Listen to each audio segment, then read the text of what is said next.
गाय के नाम पर मिला धन जो उपयोग कर लेता है वो खुद नष्ट नहीं होता बल्कि उसकी पीढ़ियां नष्ट हो जाती हैं। गाय के नाम पर मिले हुए धन का उपयोग केवल और केवल गौ सेवा में होना चाहिए।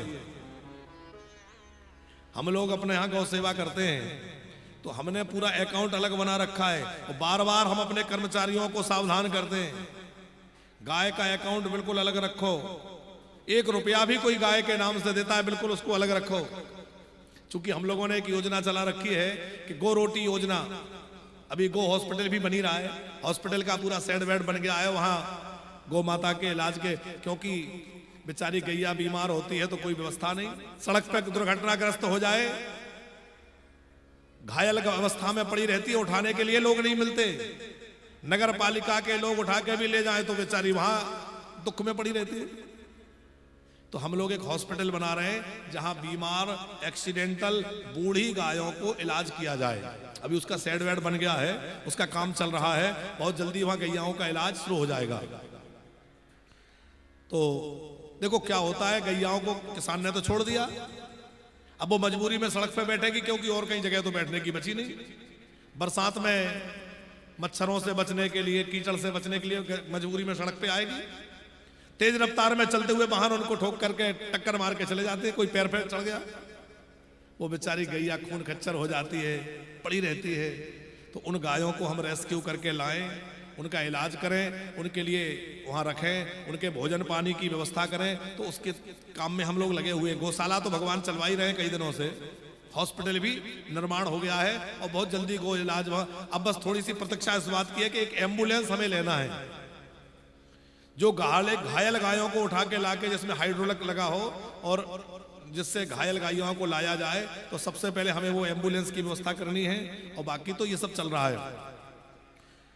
1 रोटी गाय को अपने ओर से लोग निकालें।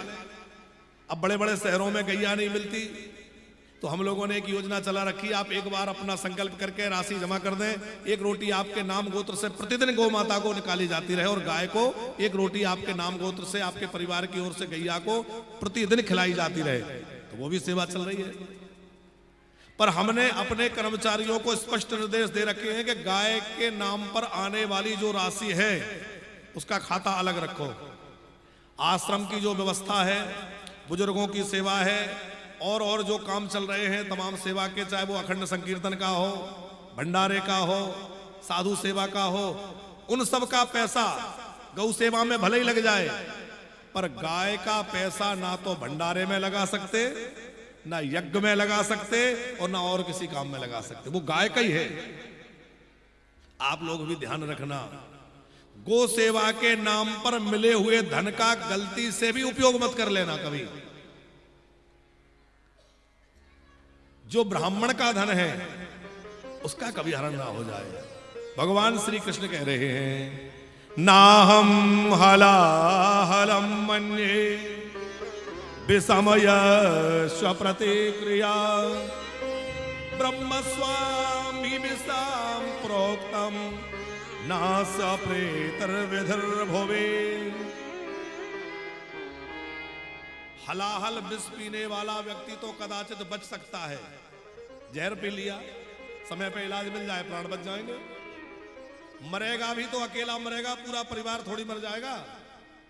पर जो ब्राह्मण का धन हरण करता है, गाय का धन हरण करता है, उसका पूरा कुल खानदान नष्ट हो जाता है। भगवान श्री कृष्ण कह रहे हैं, स्वदत्ताम परदत्ताम ब्रह्मवृत्तिम हरिश्चया 60 वर्ष सहस्राणि विष्टायाम जायते क्रमी। 60,000 वर्षों तक उसको नाली का कीड़ा बनना पड़ता है। बड़ी सुंदर कथाएं हैं। आगे भगवान ने श्री बलराम जी ने ब्रज की यात्रा करी और बलराम जी 2 महीने के लिए वृंदावन पधारे द्वारिका से। श्री कृष्ण ने पोंडक नाम के एक राजा थे, उनका उद्धार किया।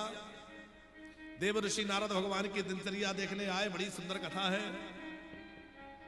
जरासंध के बंदी राजाओं ने श्री कृष्ण से मुक्ति की याचना करी। उधर पांडव जो है वो राजसूय यज्ञ करना चाहते थे। तब भगवान जो है जरासंध के पास गए, अर्जुन भीमसेन को साथ में ले गए, युद्ध की भिक्षा मांगी। जरासंध को भीमसेन ने युद्ध करते करते मलयुद्ध में भगवान की प्रेरणा से समाप्त कर दिया।